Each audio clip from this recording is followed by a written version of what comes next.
Hello guys. Hello everyone. Hello good morning भाई, good good morning. Morning good morning. बहुत ही अच्छी सुबह है आज तो। हाँ, और आज तो वो वाला जुमला भी बोलना पड़ेगा कि पड़ोसियों कैसा रहा तुम्हारा संडे। भाई पड़ोसियों का संडे बहुत अच्छा रहा यार। अच्छा। हाँ, बहुत ही सोबरिंग रिस्पॉन्सेज आ रहे हैं ओके। सारे ही कमेंटेटर से, सारे ही लोगों से। हम्म। तो पॉजिटिव ओवरऑल, और उन लोगों ने एक्नॉलेज कर लिया है हम्म। कि there is a gulf between India and Pakistan cricket, yes. चाहे वो मेंस हो या विमेन हो। तो विमेन क्रिकेट और मेन क्रिकेट दोनों में ही बहुत बड़ा डिस्पैरिटी है, एक पाकिस्तान के और हिंदुस्तानी क्रिकेट के बीच में। तो वो उन लोगों ने एक्नॉलेज कर लिया ये बात। अच्छी बात है, जितनी जल्दी एक्नॉलेजमेंट आएगा उतनी जल्दी सुधार भी आएगा, क्योंकि फाइनली ये लोग ये समझ गए हैं कि नहीं भाई, फ़र्क है और बहुत ज़्यादा फ़र्क है। क्योंकि जो टीम हमारी सेमीफाइनल पहुंचने के लिए स्ट्रगल कर रही थी, अचानक से सेमीफाइनल ने उसने फॉर्म पिकअप की, एक बहुत ही अनफॉरगेटेबल रिकॉर्ड रन चेस किया। आई थिंक वहाँ से ध्रुव काफ़ी कॉन्फिडेंस मिल गया था कि अब हम ट्रॉफी उठा सकते हैं, और ट्रॉफी भी उठी भाई। बड़े सारे मिक्स्ड रिएक्शंस आ रहे थे। I saw Rohit Sharma in the stands. I could tell from his eyes कि मैं बता सकता था कि भाई वही मोमेंट के बारे में सोच रहे हैं, वो 2023 के बारे में।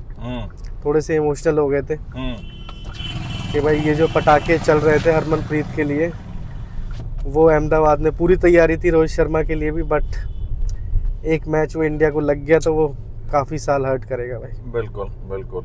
और यार क्या आतिशबाजी हुई है यार। हाँ। क्या आतिशबाजी हुई है, और क्या फायरवर्क्स हुआ है, क्या डिस्प्ले था। I think all over field में सब लोग प्रिपेयर्ड थे। जैसे 2023 में सब लोग प्रिपेयर्ड थे ना कि ये तो इंडिया का ही है। हाँ। सब लोग आ गए थे, ऐसे ही सब लोग वहां पे प्रेजेंट थे। Beat Nita Ambani, beat Rohit Sharma, beat Sachin Tendulkar, beat Jay Shah को तो ट्रॉफी देनी ही थी। हाँ। तो जय शाह तो मौजूद ही थे। बट हाँ यार, हम अगर रिएक्शंस की बात कर रहे हैं तो ओवरऑल सब जगह से ही बहुत ही बढ़िया रिएक्शन मिल रहा है, और इसको हिस्टोरिक विन बोला जा रहा है भारतीय विमेन क्रिकेट के लिए। और ऐसा बोला जा रहा है कि यहाँ से भारतीय विमेन क्रिकेट आगे ही बढ़ सकती है, पीछे नहीं हट सकती। और काफ़ी आगे बढ़ेगी ना, कि जैसे ही आपके पास वर्ल्ड कप आता है तो वही चीज़ें एकदम बदल जाती हैं। जैसे जो टीम कपिल देव की थी जब उन्होंने 1983 में वर्ल्ड कप जीता, तो वहाँ से सारा माहौल बदला। सचिन तेंदुलकर तो खुद कहते हैं कि मेरा क्रिकेट में इंटरेस्ट उसके बाद काफ़ी ज़्यादा डेवलप हुआ था। क्रिकेट तो बहुत सालों से खेल रहे थे, क्योंकि उसके 5-6 साल बाद ही सचिन ने अपना पहला मैच खेला था, डेब्यू किया था भाई। तो बड़ी जीत हमेशा एक स्पोर्ट्स को एनकरेजमेंट तो देती है। आई थिंक देखो, सबसे बड़ी बात हिमांशु ये होती है कि किसी भी स्पोर्ट्स, जो इंडिविजुअल स्पोर्ट्स खेलते हैं उनके लिए भी, जो टीम स्पोर्ट्स खेलते हैं उनके लिए भी, कि आप जब कोई ऐसा खिताब जीतते हो ना, तो आपके पास स्पॉन्सर्स की भरमार लग जाती है। Correct. Which is good for the game. कि गेम चलता कैसे? फंडिंग से। फंड आते कहाँ से? स्पॉन्सर से। जब आप स्पॉन्सर्स खींचोगे तो आपको बोर्ड के उस पे, चैरिटी पे नहीं जीना पड़ेगा। आप अच्छा वो खींचोगे, अच्छे पैसे खींचोगे तो बोर्ड आपको और प्रमोट करेगा। करेक्ट है ना? जैसे हिंदुस्तान क्रिकेट के साथ हो रहा है, मेन क्रिकेट के साथ, कि इतना पैसा आता है कि बोर्ड ऑलरेडी प्रमोट करता ही है हर जगह। अरे हम अपने को छोड़ो, आसपास के छोटे छोटे नेशंस को प्रमोट करता है अब तो। एंड टू स्टार्ट विद, ऐसी जीत से ये होता है ना कि ध्रुव, जिन लोगों को कुछ नहीं पता है वुमेन्स क्रिकेट के बारे में, दे स्टार्ट रिमेम्बरिंग नेम्स कि भाई शेफाली ये हैं, दीप्ति ये हैं, स्मृति ये हैं, भाई अमनजोत ने जो बहुत ही बेहतरीन जगलिंग कैच पकड़ा, अमनजोत ये है। तो once you start remembering the name ना, तो आपका कनेक्शन बन जाता है फिर गेम से, कि भाई नेक्स्ट मैच होगा तो हम इसको देखेंगे कि स्मृति कैसा खेलेगी।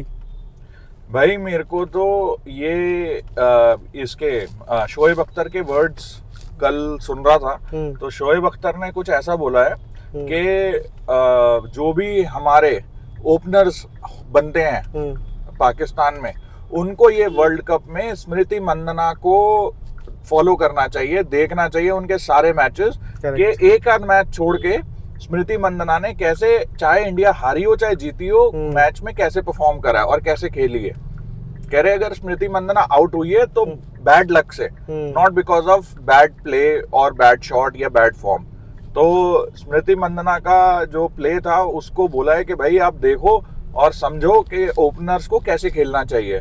और दूसरी बंदी जिसको सबसे ज्यादा प्रमोट करा है और या ये बोलूं वाहवाही करी है पाकिस्तान के एक्सपर्ट्स ने, वो है भाई शेफाली वर्मा। कहते कैसे आपका एक जो डोमिनो का एक टुकड़ा होता है वो खराब हो गया, इंजर्ड हो गया या कुछ भी रीजन हो गया, ठीक है, आपने रिप्लेस करा एक नए पीस के साथ उस पजल का एक नया पीस आपने फिट कर दिया है। वो जो पजल का नया पीस फिट करा है वो देखो एग्जैक्ट फिट हो गया है फ्रॉम डे वन से परफॉर्मेंस चालू है, डे वन फिट हो रहा है। तो ऐसा तो भाई हिमांशु मैं ये कहता हूँ कि ऐसा तो भारतीय क्रिकेट टीम में भी नहीं होता है, हमारे मेन वाली में कि इतना परफेक्ट फिट नहीं मिल पाता, एकदम लाइक फॉर लाइक नहीं मिलता है कभी। शेफाली वर्मा की वाइल्ड एंट्री हुई, वाइल्ड कार्ड एंट्री रादर, और क्या ही परफॉर्मेंस दी है भाई। Man of the match in the finals, मैंने तो कल भी प्लेयर ऑफ द मैच, हाँ rather women of the match in the finals. तो भाई मैंने तो कल भी कहा था कि she is got stories to tell. कभी अपने ओल्ड एज में सबको बताएंगे कि भाई वो पहला वर्ल्ड कप जीते थे तो मैं थी फाइनल में man of the match. Himanshu इसमें ना देखो कहते हैं ना कि किस्मत कुछ नहीं होती, किस्मत बहुत कुछ होती है भाई, बहुत कुछ होती है। किस्मत आपको गेम खिलाए और गेम खिला के आपसे जितवाए। नॉट जस्ट शेफाली, रिंकू सिंह को ही ले लो for that matter. Asia cup का final shot, winning shot Rinku Singh के बल्ले से आया भाई। रिंकू सिंह को ही ले लो आप और सब छोड़ दो, रिंकू सिंह के बल्ले से विनिंग शॉट आया जो पूरी सीरीज में नहीं खेले, वो सिर्फ उसी मैच में खेले। तो गाइस इसमें मोटिवेशन ये है कि आप अपना काम करते रहिए, परेशान मत होइए, जो आपको मिलना है भाई वो मिलता ही है। फिर चाहे उसमें कोई गलती से इंजर्ड हो जाएगा, जो मौके आपको मिलने हैं वो मिलेंगे ही। हाँ भाई हार्ड वर्क तो आपको करना है, दैट इज ट्रू। अच्छा, अमोल मजूमदार का तुम्हें वो पता है कि जब मैच हो रहा था, एक मैच में क्या पता नहीं रणजी था या क्या था, जिसमें सचिन तेंदुलकर और विनोद कांबली ने कोई बहुत बड़ी पार्टनरशिप करी थी। करेक्ट, जो 300 स्कूल क्रिकेट में रिकॉर्ड था ना, है ना, वो कुछ ऐसा करके कुछ मैच था वो। तो वो जो मैच था उसमें अमोल मजूमदार 2 दिन तक अपनी बैटिंग के लिए वेट करते रहे कि यार मेरी बैटिंग आएगी, मेरे को भी हुनर दिखाने का मौका मिलेगा। और अफसोस कि उनको वो मौका नहीं मिल पाया और वो सिर्फ फर्स्ट क्लास क्रिकेट के बैट्समैन होके रह गए। बट किसको पता था कि 2 दशक बाद वो बंदा विमेन क्रिकेट टीम के लिए ट्रॉफी उठाने वाली टीम का एक मेंबर बनेगा, एक कोच बनेगा। यस, सपोर्ट कोच का एक बहुत बड़ा रोल होता है, नॉट जस्ट ऐसा नहीं बोलूंगा सिर्फ कोच जितवाता है, बट कोच का एक अच्छा रोल प्ले होता है, जस्ट लाइक कैप्टन। हाँ, कोच की बात हुई है तो हम कोच पे बड़ा संभल के बोलते हैं भाई, क्योंकि हमारे कोच भी हैं मिस्टर जी। तो उनका कितना रोल रह रहा है वो तो आगे देखेंगे भाई कि इंडिया कैसा करता है, क्योंकि कल वाला मैच तो हम बहुत अच्छा जीते थे। हिमांशु देखो यार ऑफिस जा रहे हैं, मूड क्यों खराब कर रहे हैं यार। तो भाई जी की बात नहीं करेंगे, let's talk about the queens. काफी इमोशंस फ्लो हो रहे थे ग्राउंड में। I saw Jhulan Goswami in tears, काफी इमोशनल मोमेंट था भाई। वो तो बहुत ही बढ़िया। यस, बहुत बड़े बड़े दिग्गज आए हुए थे यार वहाँ पे, और सब लोग इमोशनल थे और होना बनता भी था। करेक्ट। बट भाई हरमनप्रीत का एक चीज नहीं समझ में आई मेरे को कि जिस टाइम वो जयशा से ट्रॉफी ली हरमनप्रीत ने, Harmanpreet tried to touch जयशा's feet और जयशा पीछे हो गए कि भाई क्या कर रही है भाई, व्हाट्स दिस। तो ये आई थिंक कुछ इमोशनली कि भाई उन्होंने इस ट्रॉफी के लिए बहुत वेट किया, तो जो भी दे रहा था उन्हें तो वो भाई ईश्वर के समान ही लगा होगा। तो आई थिंक इमोशंस का थोड़ा सा ओवरफ्लो हो गया। हाँ। तो इसको दूसरे तरीके से नहीं लेते हैं, बिकॉज़ उस टाइम बहुत ही बंदे का दिमाग किसी अलग ही टेंजेंट में होता है, जो क्या कहते हैं डोपामीन का ओवरफ्लो हो रहा होता है। और वैसे भी अगर हम उस टेंजेंट में लेना चाहें कि हरमनप्रीत इम्प्रेस करना चाह रही थी जयशा को, but that was not the stage. जब उन्होंने सब कुछ अचीव ही कर लिया है तो उन्हें की जरूरत नहीं थी। हाँ सही बात है। तो वो नहीं था, आई थिंक इमोशंस का ही ओवरफ्लो हो गया था थोड़ा सा। करेक्ट। और सबसे बढ़िया बात ये है कि यार हरमनप्रीत का बल्ला पूरी सीरीज में नहीं चला और एंड के मैचेस में चल गया। आई थिंक सेमीफाइनल में उनकी पारी बहुत ही इंपॉर्टेंट थी। लोग अक्सर बात नहीं कर रहे हैं दोनों मैचेस की, सेमीफाइनल फाइनल की। ऋचा घोष की दोनों ही मैचेस में जो छोटे छोटे कैमियोज है बहुत ही बढ़िया थे भाई। ऋचा घोष के सारे ही कैमियोज बढ़िया रहे हैं यार, चाहे इंडिया हारी है चाहे जीती है। उसने जो पिन चीटर का जो काम करते हैं ना, वैसा काम करा है उसने कि वो जो एक टाइम पे जैसे ऑस्ट्रेलिया टीम में साइमंड्स रोल प्ले करते थे ना, कि एकदम नीचे आते थे और भाई चौके छक्के मार के 30-35 रन, मतलब ऐसे के गेम चेंजिंग 30-35 रन बनाए। बहुत बहुत बड़ा स्कोर नहीं है, आप देखो तो कुछ नहीं है ये स्कोर, बट ये स्कोर जब आप टोटल में ऐड करते हो ना तो सडनली वो बहुत बड़ा टारगेट बन जाता है। आई थिंक टारगेट बड़ा ही था। और साउथ अफ्रीका के लिए भाई बहुत दुख की बात है कि अगेन वो एक और फाइनल हार गए पिछले T20 या वर्ल्ड कप को अगर हटा दें तो। और साउथ अफ्रीका की प्लेयर वो लॉरा ने बहुत ही बढ़िया पारी खेली हुई, जब तक वो पिच पे थी तो इंडिया की तो सांसें अटकी हुई थी। सही बात है यार, सही बात है। मतलब मैं भी एंड तक यही था कि जब हम कल लाइव कर रहे थे तो किसी ने पूछा कि कितनी विकेट हो जाएंगी तब हमें पता चलेगा कि हम जीतने वाले हैं। तो मैंने यही कहा था कि यार लॉरा की विकेट चली गई ना तो हम जीत गए। करेक्ट। और मेरे बोलते ही आई थिंक 5 मिनट में लॉरा की विकेट चली गई। मैंने तो वो रिप्ले देखा उस कैच का भाई। अरे यार कैच भी बहुत अच्छा था, ऑलमोस्ट ड्रॉप डेड, वो जगलिंग एक्ट किया उन्होंने। बट बहुत ही बढ़िया। आई थिंक वहां पे प्लेयर्स का रिएक्शन देख के पता लग गया था कि अब ट्रॉफी आ गई है उस कैच के साथ ही। और जो लास्ट कैच थी हरमनप्रीत की, वो भी बहुत बढ़िया कैच भी बहुत बढ़िया थी यार, बहुत बढ़िया कैच ली थी। It was not an easy catch. और परफेक्ट मोमेंट भाई, हरमनप्रीत लास्ट कैच लेती है, इंडिया वर्ल्ड कप जीतता है, और इससे ज्यादा क्या चाहिए? इससे ज्यादा क्या चाहिए, सही बात है भाई। जब सेमीफाइनल का स्ट्रगल हो रहा होगा और किसी ने अगर हरमन को बोल दिया होता सपने में आके या ऐसे ही कि यू नो लास्ट वाला कैच आप लेंगी जब इंडिया फाइनल जीतेगा, she would have taken this moment with both hands.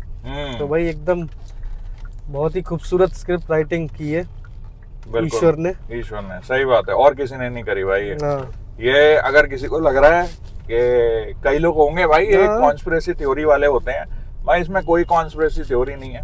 अगर कॉन्स्पिरेसी थ्योरी होती तो 2023 का वर्ल्ड कप हमारा ही होता। बात। अगर if India had the power to fix matches तो 2023 वाला इंडिया वर्ल्ड कप जीतता कोई नहीं रोक सकता, कोई रोक ही नहीं सकता था भाई। Everybody was there, the prime minister was there, सब लोग वहां थे। बट ऐसा नहीं होता गाइस। बट हाँ, आई एम श्योर के 2027 would be ours. Yes. 2027 would be ours. कहाँ खेला जा रहा है 2027? South Africa, yes. अभी साउथ अफ्रीका की पिचेस बेटर है, मतलब इंडिया को काफी रास आती हैं, specially people like Virat Kohli, Rohit Sharma. और अब मुझे ऐसा लग रहा है कि विराट कोहली, रोहित शर्मा 2027 तक जाएंगे। टिल द टाइम बिल्कुल ही वर्स खेले तो अलग बात है, प्रेशर बहुत बन जाएगा। बट एक आध भी इनिंग अच्छी खेलेंगे तो काफ़ी मीडिया प्रेशर हो गया है। अजीत अगरकर तो जाने ही वाले, बट गौतम गंभीर पे तो भाई 27 का वर्ल्ड कप रोको खेल रहे हैं साउथ अफ्रीका में। और आपको तो पता ही होगा कि विराट कोहली का साउथ अफ्रीका में रिकॉर्ड ही अलग है भाई। बिल्कुल। तो बहुत रन मारते हैं। उन्होंने एक मैं बोला भी था, पता नहीं नांद्रे बर्गर नाम था उस बॉलर का, कि भाई दिल्ली की प्रॉपर भाषा में कि तेरे को तो 30 रन मारूंगा एक ओवर में, आ तू अगले ओवर में। भाई साउथ अफ्रीका की पिचेस बड़ी बैटिंग फेवरिंग पिचेस होती हैं, प्रोवाइडेड कि हमारे बल्लेबाज सारे चल जाएं। करेक्ट। और बल्लेबाज हमारे सारे धुरंधर हैं। सो विराट कोहली और रोहित शर्मा ने हाँ कर दी है कि वो लोग डोमेस्टिक खेलेंगे। अब तो डोमेस्टिक खेलेंगे तो टच में भी रहेंगे थोड़ा गेम में, क्योंकि ओडीआईज बहुत ही लिमिटेड होते हैं, तो डोमेस्टिक खेलते रहेंगे तो उनके लिए बहुत अच्छा रहेगा। करेक्ट। एक ओवरऑल टीम के लिए जो उन टीम को चाहिए उनसे वो मिलता रहेगा। लोग क्या क्या स्क्रिप्ट लिखते हैं। कल तो कोई लिख रहा था कि भाई 2027 फाइनल की स्क्रिप्ट लिखो, तो किसी ने लिखा कि भाई इंडिया सेमीफाइनल तक पहुंचा, रोको की बहुत अच्छी परफॉर्मेंस थी, और समहाउ शुभमन गिल फाइनल में इंजर्ड हो जाते हैं तो Rohit Sharma would be captaining for 2027 का फाइनल। अमेजिंग। तो मैंने कहा भाई, but we do not want Shubman Gill to get injured, और rather any important player injure नहीं होना चाहिए भाई। Shubman Gill world class player बनने वाला है, तो हमारे देश का नुकसान होगा अगर वो इंजर हो जाएगा। इससे फर्क नहीं पड़ता यार, इंडिया के पास ट्रॉफी आनी चाहिए। For example T20 world cup जब इंडिया जीता था तो रोहित शर्मा कैप्टन थे, विराट कोहली नहीं थे, तब भी खुशी उनको भी सिमिलर ही थी भाई। बिल्कुल बिल्कुल, एक ही तिरंगा पकड़ के दोनों हाँ, ने वो फील्ड जो में घूमा आइकॉनिक फोटो खिंचाई थी। तो भाई इमोशंस का आउटबर्स्ट था, इमोशन का आउटबर्स्ट नेक्स्ट 2 साल में भी एक्सपेक्ट कर रहा हूँ मैं कि Correct. 2026 में भी हो और 27 में भी। 27 में भी हो। मैं आई तो थिंक ये वीडियो हम शूट कर रहे हैं और थोड़ी सी बात कल जीजी के प्लान की ना हो तो अधूरी रह जाएगी। अब तो सिर्फ एक दो मीडिया हाउसेस तुम नहीं ना बोल मूड रहे, खराब करके मानोगे यार। हाँ कर लो, सिर्फ कर एक लो। दो मीडिया हाँ। हाउसेस बात नहीं कर रहे हैं इस बात की। काफी लोगों ने ये कमेंट किया है कि अर्शदीप को कल एज अ प्लान टीम में रखा गया था ऑन अ फ्लैट ट्रैक, कि ये बंदे की बॉलिंग खराब जाए and then we have every reason to get back to Harshit Rana, या फिर वो जस्टिफाई करना कि हर्षित राणा को हम क्यों खिला रहे हैं। बट अर्शदीप ने तो भाई तख्ता पलट दिया कल। हाँ, and Himanshu mark my words कि गौतम गंभीर अगर बेटर कोच होता ना, सो गौतम गंभीर को ये बात पता होती। मैं कह रहा हूँ कि अगर वो कॉन्स्पिरेसी भी करना चाह रहा था ना अर्शदीप के लिए, सो ही शुड हैव नोन कि अर्शदीप जो है वो फुलर बॉल डालता है, वो शॉर्टर ऑन द साइड नहीं डालता है। तो फ्लैट पिच का होना ना होना उस पे निर्भर ही नहीं करता है उसकी बॉलिंग पे। वो फुलर डालता है यार, ऑलमोस्ट उस बैट्समैन के बल्ले पे आई हुई बॉल मिलती है बैट्समैन को, तो उसका जो बॉल का जो खेल होता है वो हो चुका होता है पिच पे पड़ने से पहले। करेक्ट। तो अर्शदीप ने अपना गेम निकाल लिया, इसीलिए तो अर्शदीप को डेडली बोलते हैं कि डजंट मैटर कि बॉल जो है नई है पुरानी है कैसी भी है, अर्शदीप परफेक्ट बॉलर है डेथ ओवर्स में। वो इसीलिए बोलते हैं क्योंकि उसकी बॉल जो है वो पड़ती ही ऐसी है कि पिच रेलिवेंट नहीं है उसकी बॉल। जी शायद भूल गए थे कि जब वर्ल्ड कप फाइनल था साउथ अफ्रीका के अगेंस्ट, तो 2 ओवर में 20 रन चाहिए थे और अर्शदीप ने 1900 ओवर किया था, सिर्फ 4 रन दिए थे for Hardik Pandya to save 16 runs in the over. जो बंदा उतने प्रेशर में परफॉर्म कर सकता है, तो आप सोच रहे हैं वो फ्लैट ट्रैक में फंस जाएगा, तो भाई गलती हो गई आपसे। तो बहुत बड़ी गलती हो गई भाई, ये बहुत बड़ी गलती। अब तो मेरे को नहीं लगता कि you have got any reason to drop Arshdeep Singh. तो और आपने एक वॉशिंगटन सुंदर ने एक पाप किया कैच ड्रॉप करके, बट वो पाप सुधार भी लिया। अगर नहीं सुधारता ना वॉशिंगटन सुंदर को, तो मैं ऐसा ट्रोल करता ना, परेशान हो जाता यार। वॉशिंगटन सुंदर को भी कल बचाया गया। अगर शिवम दुबे आपके पार्ट टाइम बॉलर है, वॉशिंगटन सुंदर से तो कम ही बॉलर है ना, उनको 2-2 ओवर दिए जा रहे हैं, बट सुंदर का 1 ओवर पिटा तो उसको तुरंत छुपा लिया भाई कि भाई तू छुप जा। टेकिंग नथिंग अगेंस्ट फ्रॉम सुंदर के, उन्होंने बैटिंग बहुत तगड़ी की, बट बॉलिंग में उन्हें कोई तो छुपा रहा था भाई। या तो उसका ही था या फिर गौतम गंभीर था, जो भी था कि वॉशिंगटन सुंदर को यार आप दलवाते ना, इतना ही बड़ा बॉलर है। अब देख हिमांशु ना, प्रॉब्लम यहीं पे आती है कि when you do not have full time bowlers ना, तो ये प्रॉब्लम होती है कि you do not have options. Correct. सारे तो पार्ट टाइमर्स हैं। और फॉर एग्जांपल मेरे को तो याद आ गया भाई, आप वॉशी के ओवर्स छुपा रहे हैं और आपने शायद कल अभिषेक शर्मा से 1 ओवर करा लिया था भाई। इतना क्या छुपा रहे हैं वॉशिंगटन सुंदर को यार, करा लो, ज्यादा से ज्यादा क्या होगा, रन ही दे देगा यार। यार ये ना ऐसा होता है कि जबरदस्ती ना किसी को अच्छा रेट करवाने के लिए ना, किसी के स्टैट्स खराब ना कराने के लिए कोशिश की गई है, और कुछ नहीं है। कि you are betting on Abhishek Sharma to bowl but not Washington Sundar, तो कोई लॉजिक नहीं था। और दिक्कत ये है ना कि आप बैटिंग पे कंसंट्रेट कर रहे हैं, क्योंकि टेस्ट मैचेस आ रहा है, तो थोड़ा सा मैं पर्सपेक्टिव रख देता हूँ। अश्विन रिटायर हो गए, जडेजा भी बहुत खेलेंगे, तो आधा 1 साल खेल लेंगे टेस्ट मैचेस, ठीक है। तो मेरे को ये बताओ, आपको ने कौन से स्पिनर ढूंढना है? डू यू थिंक वॉशिंगटन सुंदर वुड बी योर लेफ्ट या ऑफ स्पिनर? मुझे तो नहीं लगता भाई। नहीं रणजी से उठाओ ना, आप रोको के पीछे पड़े हो कि भाई इनको खेलना नहीं चाहिए, आप रणजी से बंदे तो उठाओ। हाँ हिमांशु, मैं इसमें ना एक बात बोलना चाहता हूँ कि प्रेस कॉन्फ्रेंस में जीजी को ना ये बीसीसीआई ने पूछा, बीसीसीआई से किसी ने क्वेश्चन करा था मैनेजमेंट से कि क्या आप नए कोच की तरफ देख रहे हैं, क्योंकि बड़ा ही इनकंसिस्टेंट परफॉर्मेंस हो रही है टीम की। तो क्या आपको लगता है कि और इतनी अटकलें उठती हैं, इतने लोग चैलेंजेस करते हैं गौतम गंभीर के मैनेजमेंट स्टाइल पे, तो क्या आप नया कोच देख रहे हैं? तो बीसीसीआई ने बोला कि we are not far from our world cups, 2 world cups coming upcoming, है ना। तो आप इसलिए आप कोच तो चेंज नहीं करोगे, है ना, पर आप T20 world cup winning ODI में जो आपको बंदा फाइनल में लेके गया, उस विनिंग बंदे को आपने रिप्लेस कर दिया झटाक से, हैं? क्यों कर दिया भाई? तब आप पास नहीं हो, तब आपने क्यों कप्तान चेंज कर दिया? ओडीआई में रखते हैं ना यार उसे कप्तान। सही बात है, मतलब जो बंदा ने आपको आईसीसी चैंपियंस ट्रॉफी जिताई उसको कप्तानी से सैक करने का कोई सेंस नहीं है भाई। और सो कॉल्ड भाई ये स्पोर्ट्स जर्नलिस्ट किसी ने इस पे आवाज नहीं उठाई, ज्यादा सवाल नहीं पूछे भाई। हाँ यार, ये स्पोर्ट्स जर्नलिज्म ना ये करते नहीं है जर्नलिज्म। आई थिंक ये प्रोएक्टिव की जगह रिएक्टिव क्वेश्चंस पूछते हैं। तो किसी को कोई या तो सिलेक्टिव जर्नलिस्ट को एंट्री मिलती है, उनको बोल दिया जाता है कि भाई ये क्वेश्चंस आप मत पूछो, है ना, तो वो बात और है। बट अगर कोई वाकई में जर्नलिज्म करना चाहता है तो भाई आप प्लीज पूछो यार ये क्वेश्चन।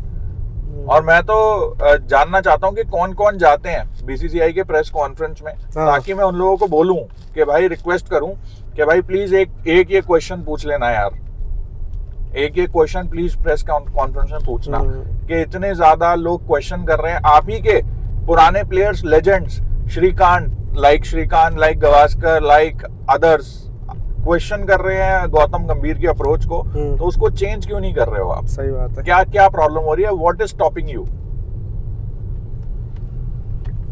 चलो खैर, इसमें क्या ही कर सकते हैं, कुछ नहीं कर सकते। तो और कल तो क्वेश्चन से याद आया, मैं को देख रहा था कि रोहित शर्मा ने कोई पॉडकास्ट किया है और वो बोल रहे हैं कि मुझे ना मतलब अपने खिलाड़ियों से, कप्तान को गंदी बातें हमेशा करनी चाहिए। तो पॉडकास्टर उनकी तरफ ऐसे देख रहा है, कह रहा गंदी बातें मतलब टफ टॉक्स। कह रहा तुम गंदा ही सोचोगे कि तुम क्या सोच रहे थे। तो Rohit Sharma being Rohit Sharma as always witty and funny, उन्होंने और भी बहुत सारी बातें की कि इंडिया में कमेंट्री का स्तर उस लेवल का नहीं है जैसा ऑस्ट्रेलिया में, कि यहाँ पे किसी भी प्लेयर को पकड़ लेते हैं, कहानियाँ सुनाते रहते हैं। हम भी वही बात करते हैं कि कमेंट्री में बहुत इंप्रूवमेंट की ज़रूरत है। We need more people like Aakash Chopra, Jatin Sapru, ठीक है। ये जो एक्स क्रिकेटर्स है ना, मुझे तो लगता है फॉर ग्रांटेड ले रहे हैं कमेंट्री, क्योंकि रवि शास्त्री जिस हिसाब की कमेंट्री करते हैं अभी भी, ये लोग नहीं कर पाते हैं जो अभी के रिसेंटली एक्स क्रिकेटर्स हैं। फॉर एग्जांपल नाम नहीं लूंगा, नहीं तो कोई बुरा मान जाएगा भाई। सही बात है, सही बात है। अच्छा एक चीज और हिमांशु, ये हम उस दिन मैं तो कैमरामैन को ही बोलता हूँ यार, क्या कर रहे हो यहाँ पे? शुभमन गिल 6 मार रहा है, वहाँ पे तुम सारा तेंदुलकर को दिखा रहे हो। कैमरामैन भी बदमाश है ना। वहाँ हर्षित राणा ने 6 मारा तो पता है किसको दिखा रहे थे? तुरंत गौतम गंभीर की तरफ कैमरा किया। मतलब गौतम गंभीर एकदम कैमरामैन पोकर फेस लगा के, भाई मैं तो रिएक्ट ही नहीं कर रहा। हरामखोर कैमरामैन है। और गौतम गंभीर को पता होगा यार ये कैमरा मेरे पे होगा। भाई गौतम गंभीर is very experienced. But Gautam गंभीर का वो बड़ा ऑर्गेस्मिक एक्सपीरियंस होगा जब हर्षित राणा ने छक्का मारा होगा। चरम सुख की प्राप्ति हुई होगी गौतम गंभीर को, ये बात तो पक्की है। अच्छा लगता है ये ध्रुव, किसी खिलाड़ी को हमने बैक किया है और फिर वो परफॉर्म करता दिखे, भले ही 33 बॉलों में 35 रन माने, बट उसको ही गौतम गंभीर परफॉर्मेंस मांग रहे हैं तो ठीक है भाई। चलो आई थिंक गाइस इतना ही है आज के लिए। तो हमारा दफ्तर आ गया है। और again many congratulations to the queens, जिन्होंने इतनी बड़ी खुशी दी इंडिया को। तो गाइस लाइक करो, शेयर करो, सब्सक्राइब करो, please keep supporting us. Thank you guys, thank you, bye bye.